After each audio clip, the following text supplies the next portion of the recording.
is good? It's your boy Ty back here with another video, and in this video today, guys, we're going to be talking about the new content coming tomorrow in NBA 2K23 MyTEAM, headlined by the invincible Giannis Antetokounmpo as well as Magic Johnson. Now, before we dive any further into that, if you are new to my channel and have not yet, make sure you guys do smash that subscribe button as we're on the road towards 120,000 subscribers. Now, here's the deal.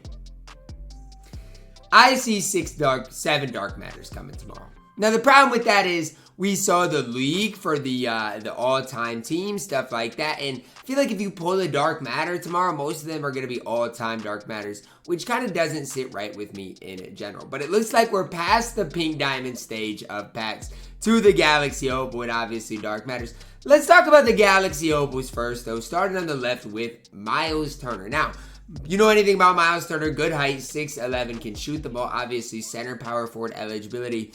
I think Myles Turner will be really solid for a budget baller in my team, pending that his release is good, pending that he plays good defense, and pending that his speed is also really solid. Paul Millsap up next. We know what Paul Millsap's going to do. He's going to be able to knock down shots and play defense. Problem is he's only 6'8" at the small forward position, and in today's game, I hate to say it like this, that's just a little too small. Steve Francis, going to be one of the best movement point guards in the entire game. So if you want a playmaking point guard that could maybe 3 on a little bit, depending on what his release looks like, Steve Francis could be your guy for that. I mean, we have had some really good moving Steve Francis before in my team, and I expect this Galaxy Opal Steve franchise to be nothing less. Gallinari up next. 3D guy, a little taller than Gallo, probably won't be able to, or a little taller than Millsap, probably won't be able to move as well as Paul Millsap though. But again, 3D guy, normally he has a pretty solid release.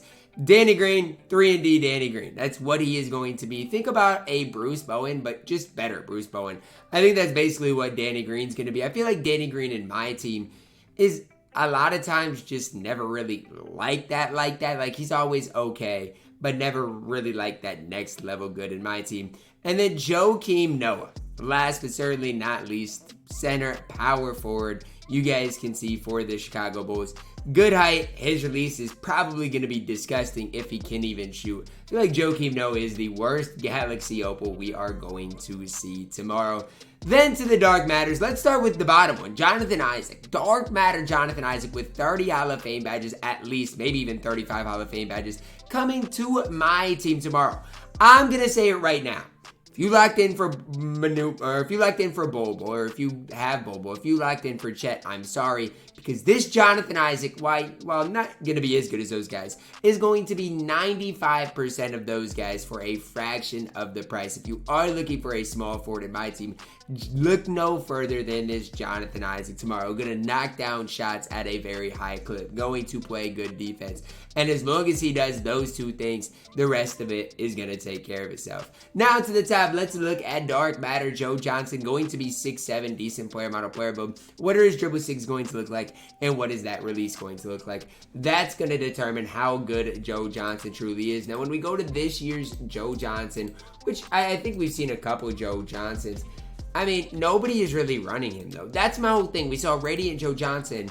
Nobody's really running him because the Brandon Ingram jump shot just really isn't it. So that's what I'm eager to see for Joe Johnson. What new release are they going to give him if he does get a new one? And if he still has that Brandon Ingram release, card's not going to be good. Pau Gasol up next, and I got to say, Pau Gasol should be cheap tomorrow. My question is, though, how good is he going to be? I think he's going to be solid. I think he's going to be basic. Think about Marc Gasol in my team. It's basically what Pau Gasol is going to bring to the table. Obviously, Marc Gasol's player model is naturally wider just because he's a wider guy than Pau Gasol.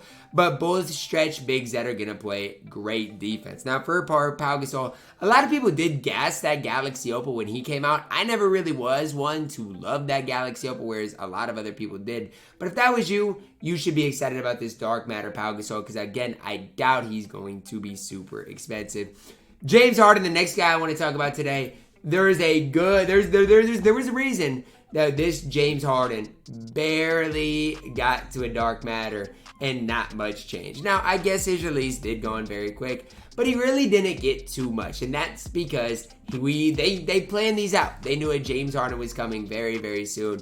And for me, James Harden, as far as a primary ball handler, is one of the most fun guys to use in my team. I said it with the last James Harden we've got. It's going to be the same thing with this one. The one thing I hope for with James Harden is just more defense. You can never get enough defense when a card is 6'5". Maybe the block rating being a little bit better as well. But again, if you want a 300 point guard, James Harden is going to be really, really solid in my team. This guy, Domantas Sabonis. Now, I'm intrigued about Domantas Sabonis because we have some Domantas Sabonis that are 6'11". We have some that are 7'1". What is the one we're going to get tomorrow? Probably, if I had to guess, 7'1", but I don't know. And that's going to, a lot of times, determine how good he's going to be. Because if you're giving Domantas Sabonis, if he's coming in at 7'1", with his ability to knock down shots, they could change his release. The sky is truly the limit with Sabonis. That's just the way it is. If he's 7'1", the sky is the limit. Meanwhile, if he's 6'11", he probably won't play for anybody. So that's one of the main things I'm looking at in tomorrow's content drop. Obviously, there's a lot of different variables, a lot of different things. But if Domantas Sabonis is 7'1", I think you are going to see him play for a lot of different squads in my team. Then we see Invincible Giannis as well as Magic Johnson. Now, for a Giannis Antetokounmpo, is he going to be 6'11" or 7 feet? That's the first thing. The second thing is his release is probably just going to go on very quick. I doubt they change it. But even if we see a Giannis on very quick with an invincible card, he might be, I'm not going to say better than Chet or Bull. He's probably going to be your third best small forward in my team. That's my opinion. Now, if you want to put him over Chet and Bull, I don't think I'm going to argue it, depending on what that release truly does look like. Because again, 6'11", massive frame, 99 everything, 55 plus Hall of Fame badges. I get the argument for Chet, I get it for Bull, but I think it's hard to argue against Giannis Antetokounmpo in my team, especially if he gets a new release. If he gets a new release, it's over. Obviously, I'm expecting the Giannis base on very quick, which again isn't a great release. It's fine, but nothing too crazy in my team. And the last card we got to talk about today is Magic Johnson, who is getting an invincible card as well tomorrow. Imagine you see a point guard from the Lakers tomorrow, and it happens to be this Magic Johnson. I guess you'll know though, because this one's a dark matter. Meanwhile, this one is a Galaxy Opal. Here's the deal for Magic Johnson though. This release on very quick, it's not that fast, but it's going to be smooth, easy to green, normal leaner, decent dribble style. Francis size up on this one, good movement behind the back. I love Magic Johnson cards in my team, so I'm going to love the Invincible Magic tomorrow. It's just the way it is, and I honestly think he might be, well, it's tough. Is it going to be better than Hero Jokic, Hero Ben Simmons? Again, I don't know. It's the same thing with Giannis. How much does the Invincible tag matter? I don't necessarily know. It'll a lot of times come down to those animations, in which I don't know if Magic and Giannis are going to have enough. So honestly, is this content drop anything crazy? Not really. I mean, cool, 2 new Invincibles. I'm personally most excited about the Dark Matter Jonathan Isaac though. Let me know your thoughts on this content drop down below in the comments, guys. Drop a like on the video, subscribe if you are doing it. As always, man, I love you guys, and have a blessed day.